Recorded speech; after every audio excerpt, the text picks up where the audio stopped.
Bonjour et bienvenue dans ce nouvel épisode de 0, le podcast pour penser le travail. Sommes-nous égaux face au mal-être au travail? Et d'ailleurs, c'est quoi le mal-être au travail? C'est à ces questions et bien d'autres que nous allons répondre aujourd'hui avec notre invitée Daphné Breton, psychologue du travail et des organisations. Bonjour Daphné. Bonjour. La notion de souffrance au travail est une notion floue, car elle peut être aussi bien subjective qu'objective. Je propose donc de débuter cet épisode de 0, par votre définition de la souffrance au travail. D'après vous, Daphné, qu'est-ce que la souffrance au travail ? Alors, c'est une question bien large. La question de la souffrance au travail, c'est pour moi une situation dans laquelle un travailleur, quel qu'il soit, se retrouve en situation, alors on pourrait employer plusieurs termes, mais de déséquilibre, d'insatisfaction et autres, qui amènent à une détérioration de sa santé à la fois physique et mentale. D'accord. Et concernant les chiffres en fait de la souffrance au travail, il y a des chiffres qui ont été partagés par l'assurance maladie en 2018 et qui expliquaient qu'entre 2013 et 2018, le nombre de demandes de reconnaissance de maladies psychiques a été multiplié par plus de 5 et 50% des dossiers transmis étaient d'origine professionnelle. Alors aujourd'hui, nous sommes en 2022, soit plus de 4 années après le partage de ces chiffres. Comment la situation a évolué pour les travailleurs ? Alors malheureusement, la situation, on peut pas dire qu'elle s'améliore. Il y a plusieurs indicateurs qui notamment mettent en lumière cette dégradation de la santé physique et mentale. Le sujet de la santé mentale, très clairement, c'est devenu un enjeu crucial, je pense, et incontournable aujourd'hui dans les entreprises, mais aussi d'un point de vue plus politique et sociétal, que la crise sanitaire, notamment de ces 3 dernières années, a remis un petit peu sur le devant de la scène. Alors, par rapport à ces chiffres de 2018, alors beaucoup sont donnés aussi en 2016, mais il y a notamment une étude qui a été faite qui s'appelle le baromètre annuel de l'absentéisme, qui est fait par Malakoff Humanis en 2022. Et ce baromètre, il a notamment mis en exergue le fait qu'il y avait une augmentation du nombre de salariés arrêtés sur ces 6 ans. Globalement, il y a plus de personnes qui s'arrêtent. Alors, c'est un absentéisme pour maladie, qui notamment touche principalement, enfin en tout cas en surreprésentation, c'est comme ça qu'on énonce les choses, des jeunes, des femmes, des managers et aussi des familles monoparentales. Ce qu'il faut retenir aussi de ce baromètre, c'est que en 2022, les troubles psychologiques sont devenus la 2e cause des arrêts maladie, après les maladies ordinaires. Donc c'est pas une information anodine.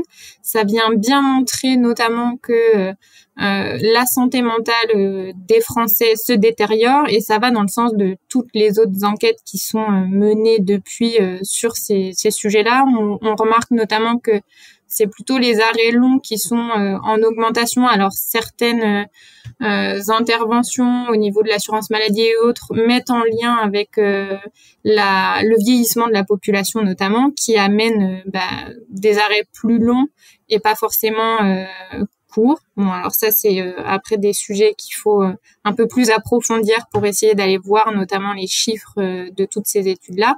Mais ce qu'il faut retenir, c'est que les troubles psychologiques sont devenus aujourd'hui pour la première fois le 2e motif d'arrêt derrière les troubles musculo-squelettiques. Alors, je sais pas si ça parle à tout le monde, les troubles musculo-squelettiques, mais c'est des troubles qui sont liés à des mouvements répétitifs et autres, et qui vont faire une atteinte de certaines parties de muscles, d'articulations, de tendons et autres. D'accord. Je suis preneur de rebondir sur ce que vous avez dit, parce que vous avez partagé beaucoup de choses, et notamment vous avez parlé de l'étude du groupe Malakoff Humanis qui montre donc qu'il y a une augmentation donc des arrêts de travail, notamment auprès des jeunes. Et je serais très curieux de savoir qu'est-ce qui explique cette spécificité, pourquoi aujourd'hui les jeunes salariés posent potentiellement plus d'arrêts de travail que l'ensemble des salariés. Alors la question des jeunes, alors c'est il faut faire attention, c'est pas forcément qu'ils en posent plus, c'est qu'ils sont globalement, ce qu'on constate, c'est plutôt une augmentation constante des arrêts chez les jeunes. C'est pareil, selon les études, c'est pas forcément plus les jeunes que les managers, que les familles monoparentales. Enfin, c'est des chiffres à avoir en tête. Globalement, on le sait, la crise sanitaire, c'est pareil, ça a fait exploser le mal-être des jeunes. Il y a aujourd'hui et ces derniers mois, depuis la période de la crise, des confinements, un certain nombre de médecins qui ont fait des alertes sur la situation en matière de santé mentale chez les jeunes, avec notamment une augmentation, une explosion, je dirais même, des crises suicidaires, des taux de dépression qui inquiétaient beaucoup, et avec en face un manque de moyens pour y faire face. Alors, globalement, on sait que les jeunes, d'une manière générale, sont rentrés. Alors, quand on parle des jeunes, c'est moins de 30 ans en général dans les chiffres qui sont donnés par les études. Donc, ils sont rentrés, pour ceux qui ont fait des études supérieures et pour les autres, dans un marché du travail en pleine crise sanitaire. Donc, avec tout un tas de mesures dans les entreprises au cours de leurs études qui les ont amenés à un certain isolement. Donc avec une détérioration des relations interpersonnelles, que ce soit dans la vie personnelle que dans la vie professionnelle. Donc ça a généré une détérioration pour ceux qui sont rentrés dans un nouvel emploi, des conditions de travail qui étaient celles qu'on pouvait constater avant la crise Covid. Donc, un isolement qui a fortement dégradé leur intégration dans les entreprises, parce qu'ils se sont retrouvés seuls à prendre un poste, à devoir s'intégrer, connaître des nouveaux outils, connaître des nouvelles personnes, s'approprier une fiche de poste et une organisation du travail. Qui, on le sait, est un mélange entre ce qu'on appelle le travail prescrit et le travail réel. Et pour faire le travail réel, c'est tout l'informel du travail qui se fait notamment par le biais des échanges entre les travailleurs et le collectif de travail, donc qui s'est trouvé fortement fragilisé pendant cette période. Et ce collectif de travail est un des premiers leviers de protection de la santé des salariés, des travailleurs. Donc, ce collectif étant fragilisé, forcément, ça fragilise la santé des travailleurs et encore plus ceux qui rentrent sur le marché de l'emploi. Ce qu'on peut dire aussi, je pense, sur ce sujet-là, c'est que très clairement, ces jeunes qui sont aussi rentrés sur le monde du travail n'ont pas de contre-exemple de leur expérience professionnelle au-delà de leur expérience, on va dire, étudiant, pour ceux qui ont dû travailler pendant cette période-là. Pour autant, c'est pas le même emploi, c'est pas le même travail, c'est pas la même activité, et donc ils émettent pas le même engagement, et les attentes et les projections qu'il y a aussi par rapport à cet emploi ne sont pas les mêmes. Ce sur quoi un certain nombre d'entreprises aussi vont essayer de jouer sur cet engagement. Et demander à ces jeunes recrues finalement de montrer et de leur demander de faire leurs preuves, de leur demander de démontrer qu'ils sont bien compétents, qu'ils sont bien employés à la bonne rémunération, et de prouver finalement qu'ils ont un peu de la valeur et de l'ambition. Ce qui amène, quand on n'a pas de moyens, pas de collectif sur lesquels se reposer, et finalement pas de comparaison avec ce qui devrait être fait, et une absence de maîtrise aussi du code du travail et donc de ses droits et des devoirs des employeurs, on arrive à des situations d'engagement tellement fort que la récompense en face par rapport à la reconnaissance et à tout ce qui va avec n'est pas là. D'accord. Donc on arrive à des situations très clairement de souffrance au travail, pour reboucler avec le début de notre échange.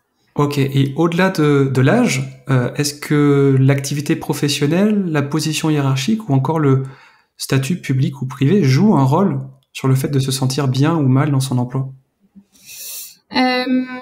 Alors, pour moi, Je dirais pas que la catégorie socio-professionnelle en tant que telle va jouer sur cette question de souffrance au travail. Pour moi, ça va surtout dépendre bah, du secteur dans lequel on travaille, parce qu'aujourd'hui, on sait qu'il y a des secteurs qui sont plus pourvoyeurs d'emplois que d'autres. Ça va aussi dépendre de la taille de l'entreprise, c'est-à-dire est-ce qu'on a ou non des représentants du personnel dans cette entreprise qui vont veiller au respect par l'employeur du code du travail et de la préservation de la santé physique et mentale. Donc ça veut dire que potentiellement une petite entreprise n'ayant pas de représentant peut être plus un lieu où on va avoir des difficultés et donc une certaine souffrance qui peut apparaître. Alors, je ferai pas de généralisation, mais en tout cas, quand on est dans une petite entreprise et qu'il y a une situation de souffrance au travail, très clairement, les leviers et les moyens pour y faire face vont être plus limités parce qu'on va être beaucoup plus isolé. Il faut pas entendre dans mon propos que plus l'entreprise est petite, plus la souffrance est peut-être présente et inversement, que dans les grandes entreprises, on se trouve plus protégé. Mais je pense qu'il y a plein de choses à prendre en compte, qu'il faut pas forcément faire de généralité sur, par exemple, les cadres sont une catégorie qui sont plus soumis aux problématiques de souffrance au travail, à contrario des ouvriers, par exemple. Je pense pas que cette affirmation soit juste, à la fois parce que c'est pas ce que je constate moi sur le terrain lorsque je fais des expertises dans les entreprises, c'est pas non plus ce que je constate dans ma consultation, et c'est pas ce que les études relèvent. Donc je pense qu'il faut en fonction des secteurs, en fonction du statut, du type de métier, de l'âge de la personne, de son genre, du fait qu'elle ait des enfants ou pas, ou des personnes à charge, forcément, quand on est en situation de souffrance au travail, on va pas pouvoir activer les mêmes leviers. Et c'est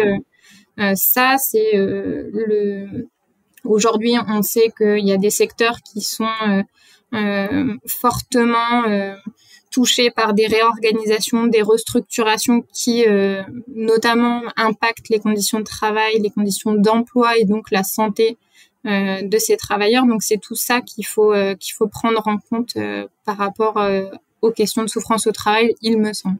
D'accord. Vous avez parlé de différence entre le travail prescrit et le travail réel, donc c'est-à-dire la différence entre ce qu'on nous demande de faire et ce qu'on peut réellement faire sur le terrain. Comme cette différence-là expliquant la souffrance au travail, est-ce qu'il y a d'autres éléments qui peuvent expliquer l'apparition de pathologies mentales liées au travail ?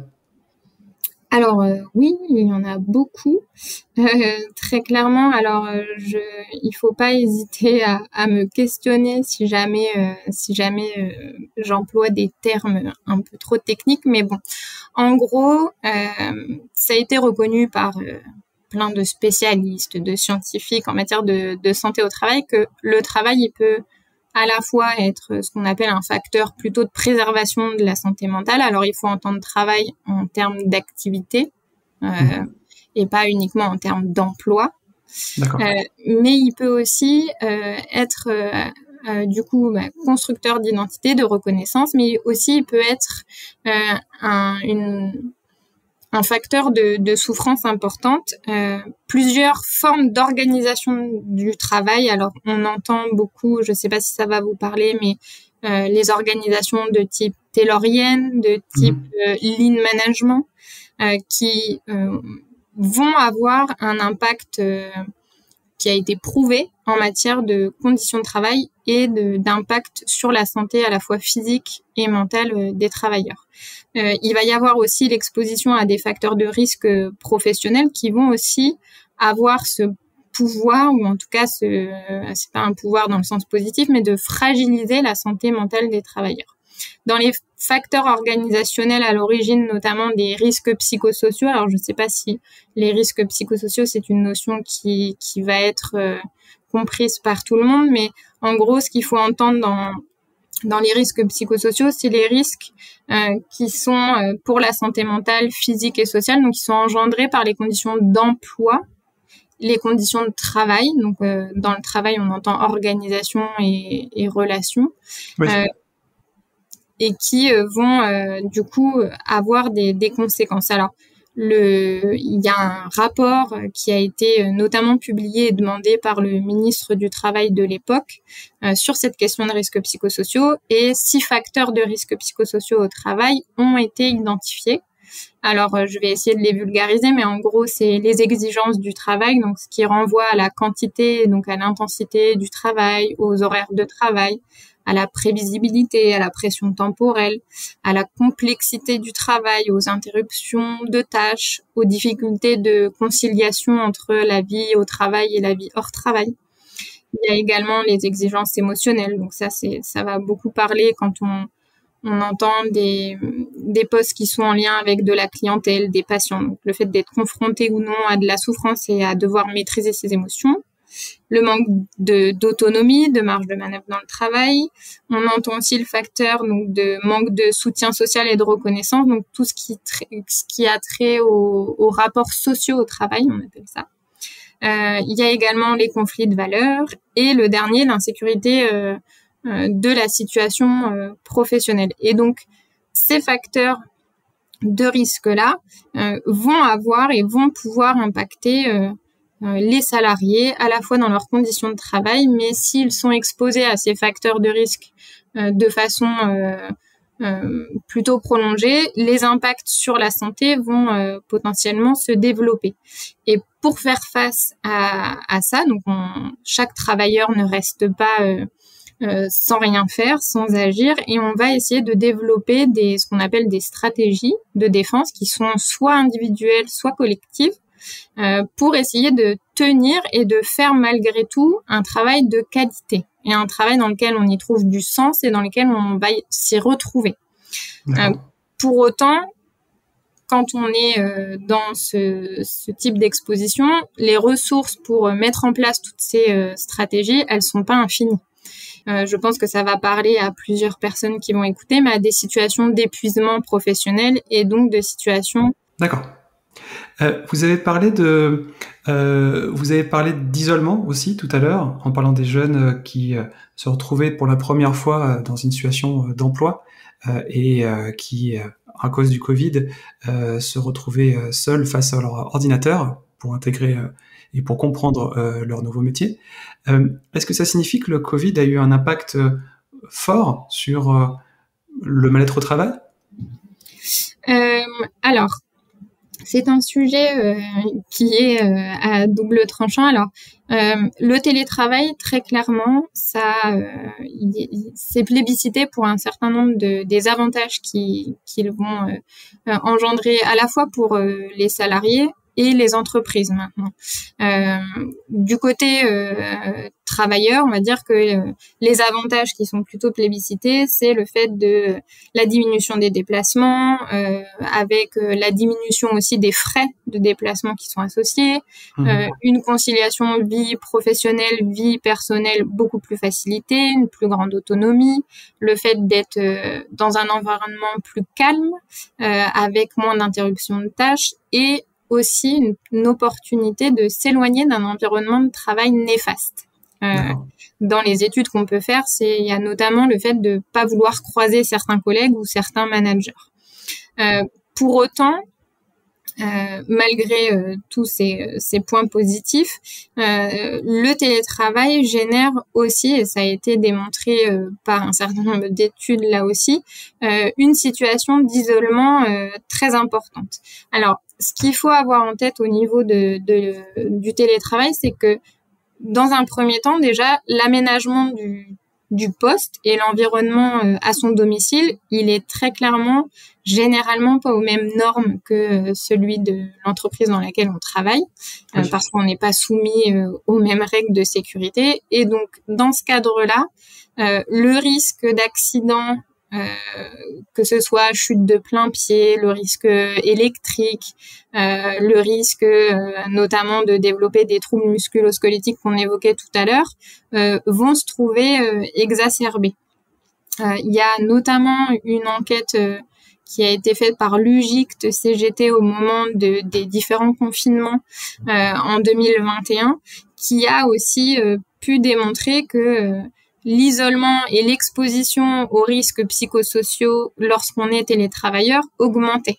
Un isolement, un délitement des collectifs de travail, une intensification du rythme de travail par rapport au fait que la frontière entre le temps de travail et le temps personnel était très clairement flouée. Donc, on n'arrivait pas vraiment à savoir quand il fallait s'arrêter et ça amenait des amplitudes de travail beaucoup plus importantes. Et donc, ça a aussi généré pas mal de questions sur le droit à la déconnexion. Donc, cet isolement, il est réel par rapport au risque physique, mais il est aussi réel par rapport à tout ce qui est situation de violence au travail. Parce que quand on est confronté à une situation de violence au travail, que ce soit par rapport à un collègue, par rapport à un client, quand on est dans l'entreprise, on n'est pas seul. Quand on est à son domicile, on est exposé à cette situation de façon isolée et très clairement, ça devient aussi beaucoup plus compliqué de se sentir soutenu et d'aller les dénoncer également, ces situations. Donc, il y a tout un tas de situations sur lesquelles, oui, le télétravail apporte beaucoup de souplesse et une amélioration des conditions de travail. Pour autant, ça génère une nouvelle situation de travail que les entreprises aujourd'hui doivent prendre en compte. Elles doivent évaluer les nouveaux risques associés à ce télétravail pour qu'il y ait des mesures qui soient mises en place et que l'isolement et tous les autres risques qui se retrouvent exacerbés dans le cadre du télétravail soient aussi pris en compte. Ok. Et puisqu'on en est à parler de ce que doivent faire les entreprises pour, on va dire, encadrer ces nouvelles situations, face à des situations potentiellement de mal-être au travail, comment doit réagir un manager et surtout, qu'est-ce que, je dis manager, un ou une manageuse, et ça peut être aussi des chefs d'équipe ou enfin toutes les personnes qui ont un impact sur la création de l'environnement du travail, qu'est-ce qu'ils doivent mettre en place et à l'inverse, qu'est-ce qu'ils doivent éviter à tout prix? Alors, pour moi, c'est pas une question qui doit uniquement reposer sur les managers, parce que on sait que les managers n'ont pas l'ensemble des moyens pour améliorer ou non l'organisation du travail. Je dirais qu'un manager doit être à l'écoute. Il doit pas, c'est ce qu'on entend beaucoup dans les entreprises, avoir le syndrome de la porte ouverte, c'est-à-dire ma porte est ouverte et donc si un problème arrive, n'hésitez pas à venir me voir parce que dans la réalité, ça ne se passe pas comme ça.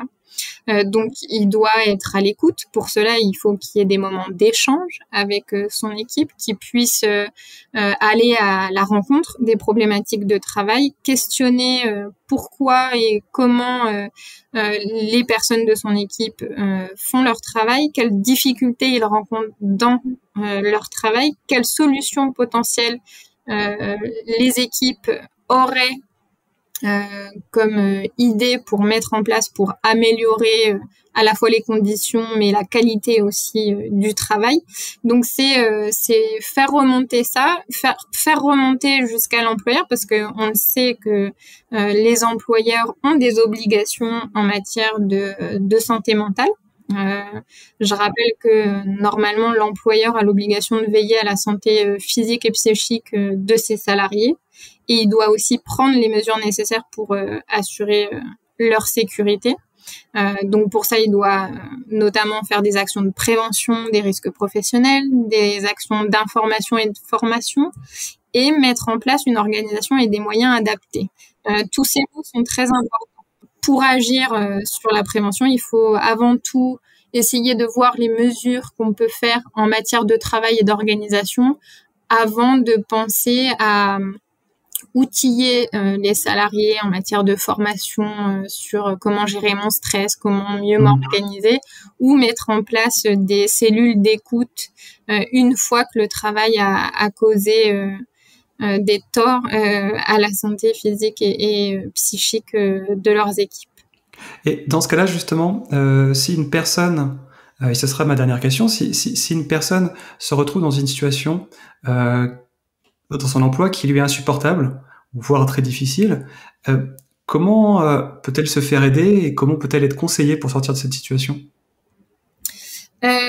Alors, déjà, ce qui est important, j'en reviens avec ma question précédente, mais je pense qu'il faudrait que tout à chacun, on soit mieux formé et sensibilisé au code du travail, c'est-à-dire à nos droits en tant que travailleurs, mais aussi aux obligations des employeurs. À partir de là, on sait aussi jusqu'où et quel levier mobiliser par rapport à ça. Je pense qu'il faut aussi du coup avoir en tête que dans une entreprise, une organisation, il y a un certain nombre d'acteurs qui peuvent être mobilisés en cas de situation de souffrance au travail. J'entends ses collègues qui sont quand même les premières personnes autour de nous, donc il faut en parler, que ça soit connu, su, le faire remonter aussi à son manager, le faire pas uniquement remonter à l'oral, mais aussi par écrit, qu'il y ait des traces. Dans le prolongement, c'est prévenir et en tout cas solliciter le médecin du travail, en tout cas les services de santé au travail. Il y a médecin, infirmier du travail, pour encore une fois que ça soit discuté et que des solutions puissent être pensées en matière de poste de travail, d'organisation du travail. Et il y a également forcément les représentants du personnel qui se trouvent dans les comités socio-économiques aujourd'hui. Avant, on parlait de CHSCT, donc c'était des comités dans lesquels on parlait spécifiquement des questions de conditions de travail et d'organisation du travail. Donc maintenant, il n'y a plus qu'une instance, donc il faut aussi alerter ces représentants pour que eux puissent porter ces problématiques qui au départ sont plutôt individuelles, mais qui les portent à un niveau beaucoup plus collectif. Pour amener l'employeur à se poser des questions sur l'organisation, les conditions de travail, les conditions d'emploi. Il faut aussi, en tout cas, alerter et solliciter potentiellement des acteurs qui se trouvent en dehors de l'entreprise, le médecin traitant, qui en général suit notre parcours pendant plusieurs années. Il y a aussi des professionnels, ce qu'on appelle du soin un peu psychique, des psychologues, il y a des psychologues du travail notamment sur ces questions spécifiquement professionnelles, des psychiatres également quand il y a un besoin un peu plus important de suivi à différents niveaux. Je pense qu'il est aussi important de souligner que malheureusement encore aujourd'hui, on est très peu sensibilisé à l'importance de prendre soin de sa santé mentale, qu'on dissocie souvent santé mentale, santé physique. On sait qu'il faut manger 5 légumes et fruits par jour. Ça, c'est quelque chose qui est bien répété à longueur de journée dans les médias. Pour autant, on fait cette distinction entre le travail et le reste de sa vie. On n'est pas découpé comme ça d'un point de vue psychique, ni d'un point de vue physique d'ailleurs. C'est le même corps et le même psychisme qui se rend au travail et qui rentre aussi à son domicile le soir. Donc c'est pas possible de les dissocier. Et c'est pour ça qu'il faut aussi faire attention et veiller à ce que le travail, même s'il est important et il peut être un outil de préservation de soi, il peut aussi être un outil de dégradation de sa santé. Donc il faut le placer à sa juste place, c'est ce que j'aime dire aux patients que je vois dans mes consultations, pour que on puisse lui laisser en tout cas un rôle important, mais pas un rôle unique et central dans nos vies. Même si aujourd'hui, on le sait en France notamment, on donne une place, en tout cas je pense, beaucoup trop importante à la question du travail, et on donne cette injonction qui se voit partout aujourd'hui du bonheur au travail, qui pour moi est une illusion. Et une injonction paradoxale auquel on ne peut pas répondre et qu'aucun travailleur ne peut répondre. Et donc, voilà, il faut prendre soin de sa santé mentale. Ça passe par le fait d'être dans un travail dans lequel on est respecté, avoir des conditions d'emploi et de travail qui soient soutenables. à court, moyen et long terme, parce que et on le voit aujourd'hui, la question de la soutenabilité du travail est un vrai enjeu. Quand des décisions politiques amèneraient un prolongement de la durée du travail en France. Donc c'est des enjeux qui sont aujourd'hui, je pense, politiques et sociétaux. D'accord, très bien. Ce sera les mots de la fin. Je vous remercie, Daphné. Merci.